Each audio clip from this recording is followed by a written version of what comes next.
On the morning of August 12, 2026, the National Hurricane Center opened advisories on a storm that was already dying. Tropical storm Cristobal formed roughly 800 miles west of the Azores, out in the empty middle of the Atlantic, with winds of 45 miles per hour and a central pressure of 1,008 millibars. It became the third named storm of the season. And within the same advisory that announced it, forecasters told the world something else. Cristobal would weaken below tropical storm strength by Thursday. It would dissipate by Thursday evening, a storm named and then unnamed in under 4 days. That should be the whole story. A minor system, no threat to land, gone before the weekend. But almost 2,000 miles away, near the Cabo Verde Islands off the coast of Africa, something else was organising. Forecasters gave it an 80% chance of becoming a real tropical cyclone within a week. Unlike Cristobal, it was heading somewhere, toward the Lesser Antilles, toward people. Cristobal is the storm making headlines today. It is not the one that matters. What happens to that second system over the next 2 weeks depends on a fight, playing out thousands of feet above the ocean. One most people never think about. It's the same fight that has quietly shaped this entire hurricane season already. And whether it wins or loses this time might tell us something no one fully expected to be asking in 2026, whether the rules governing Atlantic hurricanes are starting to change. Here's the strange part. The forecast for this season said it should be quiet. NOAA said so. History said so, and so far, that forecast has been right. But there's a difference between a season that's quiet, because the ingredients for a hurricane genuinely aren't there, and a season that's quiet because the ingredients are being suppressed by something that could, at any point, lose its grip. Figuring out which kind of quiet this is turns out to be the whole story. The system worth watching carries a bureaucratic name. The National Hurricane Center designated it Invest AL92, an administrative label that gives no hint of what it might become. It's a tropical wave, a ripple of low pressure and disorganized thunderstorms, tracking westward from a stretch of ocean near Cabo Verde, off the western edge of Africa. As of this week, AL92 does not have an official forecast track. It doesn't have a name. It doesn't even have sustained rotation yet, which is the technical threshold that would let forecasters call it a tropical depression. What it has is opportunity. The water beneath it is warm. The wind shear above it for now is weak. Forecasters put its odds of developing into at least a tropical depression at 80% over the next 7 days, with a track that carries it toward the Lesser Antilles by this weekend. There's a second disturbance behind it, a tropical wave just moving off the African coast given a 30% chance of development. The two could merge.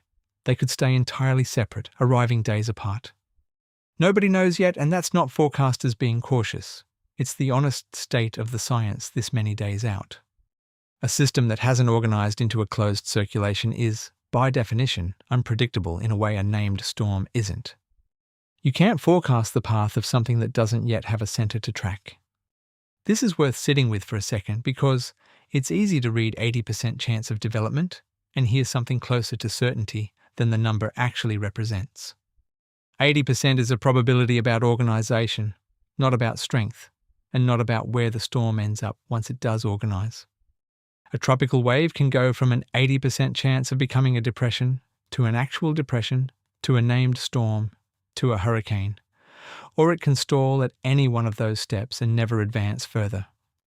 Each step depends on conditions that are themselves shifting day by day. The forecast isn't wrong for being uncertain this far out. Uncertainty is the correct, honest answer to a question about something that hasn't happened yet. Here's what makes AL92's starting position interesting, though. Cristobal formed in the subtropical Atlantic, a region of cooler water and stronger upper-level winds, which is exactly why it's already dying. AL92 formed somewhere very different. Near Cabo Verde, the water runs warmer, and the wind shear tearing at storms further west, and north is, for now, much weaker. It's forming in one of the few pockets of the entire basin that still favours a storm coming together. But a pocket is not a promise. AL92 has to cross thousands of miles of open Atlantic to reach the Caribbean, and that ocean does not stay favourable the whole way. Whether it survives the crossing is the entire story ahead of it. And to understand why that crossing is so dangerous for a baby storm, you have to understand what a hurricane actually needs to become a hurricane. For most of the 20th century, meteorologists described systems like AL92 in fairly loose terms. A tropical wave, a disturbance. Language that treated it almost like weather in the ordinary sense, a patch of storms drifting west with the trade winds. What the data eventually made clear, storm by storm, decade by decade, is that a tropical cyclone isn't just a cluster of thunderstorms. It's an engine, and like any engine, it only runs if its parts stay stacked in the right order. Picture a tower of dinner plates, not glued together, just stacked, spinning slowly on a turntable. As long as nothing pushes sideways, that tower can spin for a long time, gaining speed, gaining height, holding its shape. Now push the top of the stack sideways while the base stays still. The plates don't spin faster to compensate. They slide apart. The tower collapses in on itself. That sideways push is wind shear. It's the difference in wind speed and direction between the surface and the upper atmosphere, and a developing storm needs that difference to stay small.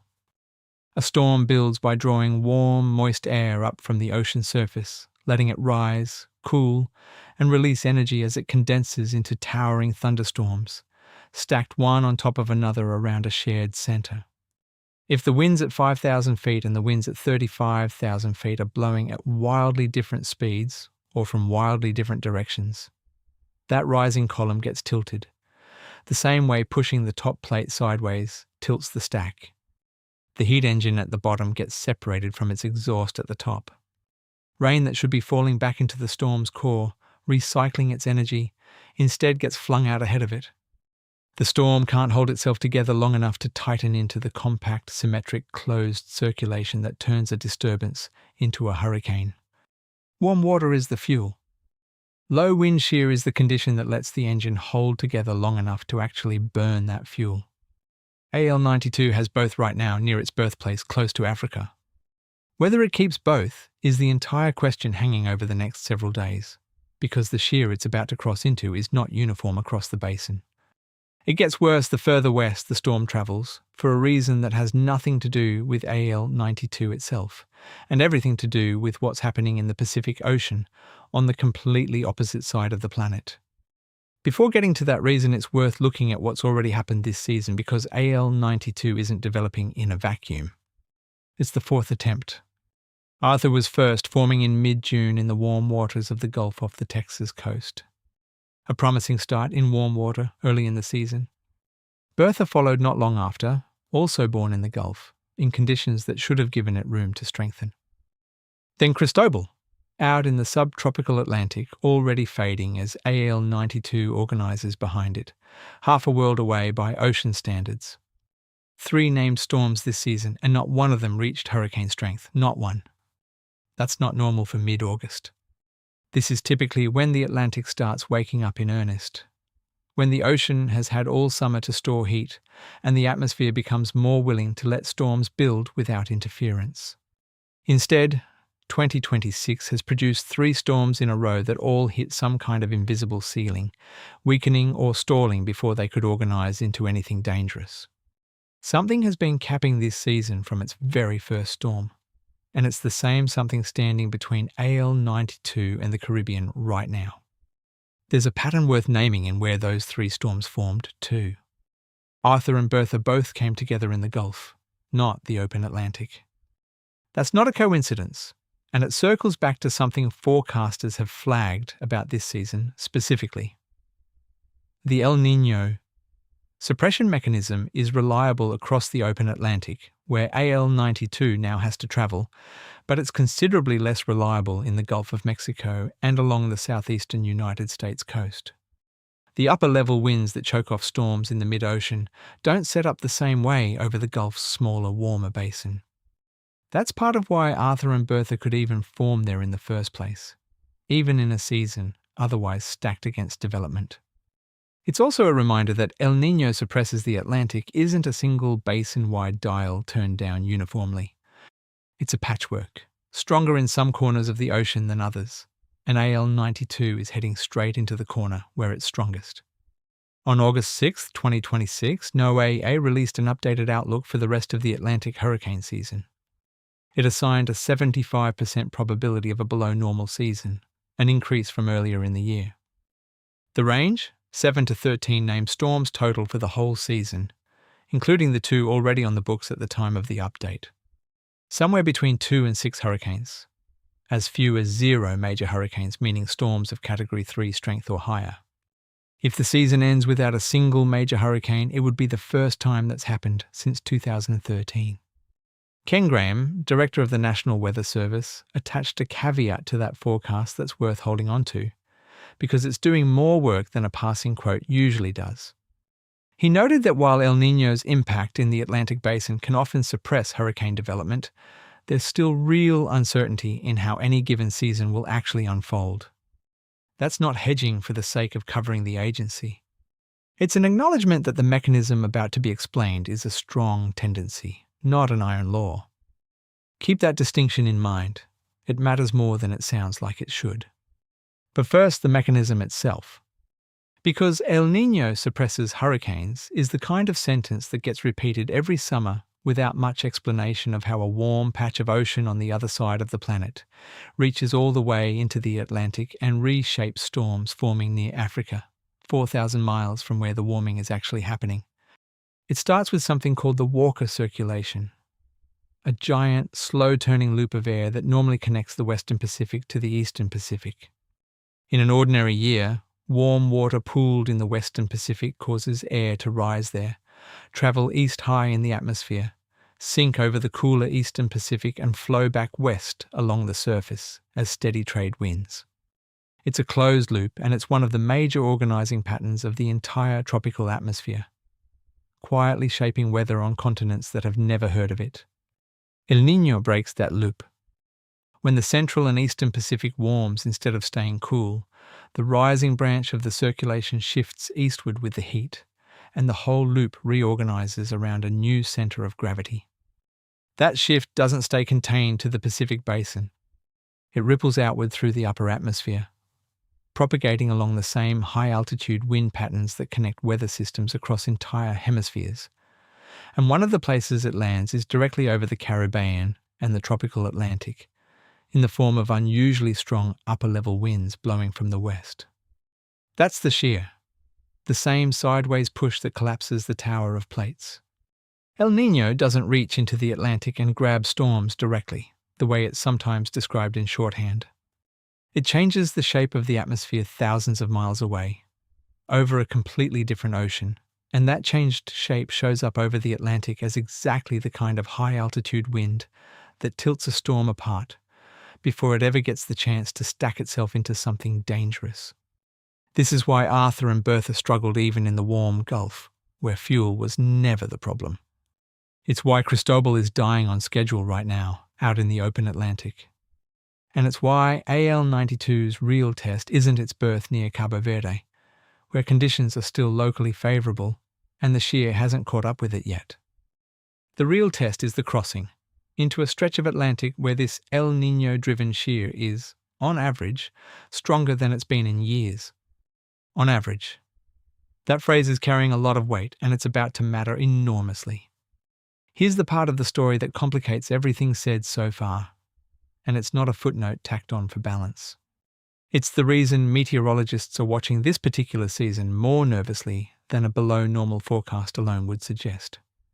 Go back to the last 3 seasons carrying a strong El Niño, 1982, 1997 and 2015. Averaged together, those 3 seasons produced just 8.3 named storms and 3.0 hurricanes. Quiet, by Atlantic standards, in every one of them. The mechanism held exactly as the textbooks describe. Then there's 2023, a strong El Niño year, by the numbers, every bit as strong as the pattern in place right now. Forecasters expected another quiet season, following the same logic driving this year's outlook. Instead, 2023 produced 20 named storms, more than double what the historical El Niño average would have predicted, in a year that was supposed to look like 1997 all over again. What broke the pattern wasn't a failure of the wind shear. The shear was there in 2023, doing what El Niño shear reliably does. What overwhelmed it was the ocean itself, Atlantic sea surface temperatures in 2023 ran about 1.5 degrees Celsius, above normal, a genuinely extreme anomaly for an entire ocean basin, and that heat pumped so much raw energy into developing storms that some of them powered straight through the sideways push that should have torn them apart before they ever got going. The fuel got so abundant, so far above what a normal season provides, that the engine kept running even with the top of the stack getting shoved sideways the entire time. Scientists at NOAA's Atlantic Oceanographic and Meteorological Laboratory are now studying a question that didn't need asking a generation ago. Is the ocean warming enough, consistently enough year over year, that El Niño's historical grip on the Atlantic is starting to loosen? Nobody has a confirmed answer to that. It remains an open, actively studied question, not a settled finding you can build a forecast on. But 2023 proved the override is possible. It happened in recent memory in a strong El Niño year that looked, on paper, almost exactly like this one does right now. Which brings the story back to AL92, forming this week in a pocket of unusually warm water near Cabo Verde. That warmth is not incidental. It's the same variable that let 2023 break its own forecast, the one ingredient capable of overriding everything the wind shear is trying to do. AL92 isn't just testing whether it can survive average El Niño shear on its crossing to the Caribbean. It's forming in conditions that echo, at least locally and for now, the kind of anomalous heat that let storms punch through that shear 3 years earlier. Nobody serious is calling this a repeat of 2023. One storm, one invest still without a name, is not a season. But the ingredients sitting underneath AL92 right now are not nothing either. They're the same ingredients scientists are watching for on a much smaller scale in real time. So here is where things actually stand on the day this is being written. AL92 has an 80% chance of becoming a tropical depression or storm within the week. It's forecast to reach the Lesser Antilles by this weekend. What happens between here and there is genuinely unresolved. Not just uncertain in the hedging way forecasters always talk about the future. As it moves west, it leaves behind the warm, low shear pocket where it was born, and enters the stretch of open Atlantic, where this season's El Niño pattern has already knocked down 3 storms in a row, without exception. 2 outcomes sit on the table, and both are live. AL92 could meet the fate of Arthur, Bertha, and Cristobal. The shear tilts it before it can stack itself. The engine can't hold together, and it weakens or falls apart before it ever becomes a serious threat to anyone.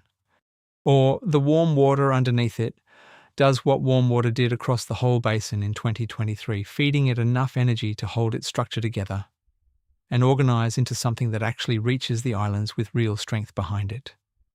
The trailing wave behind it, the one given a 30% development chance off the African coast, adds another layer none of the current models can fully resolve.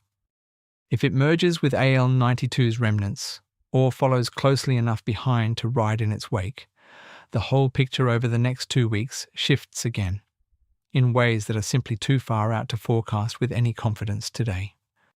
Nobody knows which way this goes. Not because forecasters are being cautious for the sake of appearing careful, but because the answer genuinely hasn't happened yet. It depends on a battle between 2 forces, one arriving from thousands of miles above the storm's center in the form of shear, the other rising from a couple hundred feet of warm ocean directly beneath it, and that battle is still being fought as this is being read. Whatever AL92 does in the coming days becomes one more data point in a much larger question, one that reaches well beyond a single tropical wave, crossing toward a handful of Caribbean islands. Is a warming Atlantic starting to blunt one of the most reliable relationships in seasonal forecasting? The decades-old link between El Niño and a quiet hurricane season. The scientists working on that question at NOAA don't have an answer yet, and to their credit, they're honest about not having one. That's not a failure of the science. It's what the science looks like while it's still actively being done in real time, with a live storm as one of its data points. The Atlantic doesn't know what NOAA's August outlook said. It doesn't know the historical average for a strong El Niño year, or that 1982, 1997, and 2015 were supposed to set the pattern this season would follow. It only responds to what's actually sitting in the water and moving through the air right now, today, above a tropical wave crossing toward islands that are watching it very closely. There's something almost uncomfortable about how honest that makes the forecast. A seasonal outlook is built from decades of averages, from the behavior of dozens of past storms in dozens of past El Niño years, compressed into a single number like 75%. It's a statement about tendency, about what usually happens when these ingredients are on the table. It was never a promise about this particular tropical wave on this particular week, over this particular patch of unusually warm water. AL92 doesn't have to care what usually happens. It only has to respond to what's actually underneath it as it crosses. That's the tension sitting at the center of every seasonal hurricane outlook, whether anyone says it out loud or not. The averages are real, and they're the best tool anyone has for planning months ahead. But every single storm is decided locally. 1 degree of ocean heat and 1 measurement of upper-level wind at a time in the days and hours before it either holds together or falls apart. 2 weeks from now, we'll know which force won this round out near the Lesser Antilles. Right now, nobody does. And whatever the answer turns out to be, it becomes one more entry in the record scientists at NOAA are already using to ask whether the old relationship between a warm Pacific and a quiet Atlantic still holds the way it used to.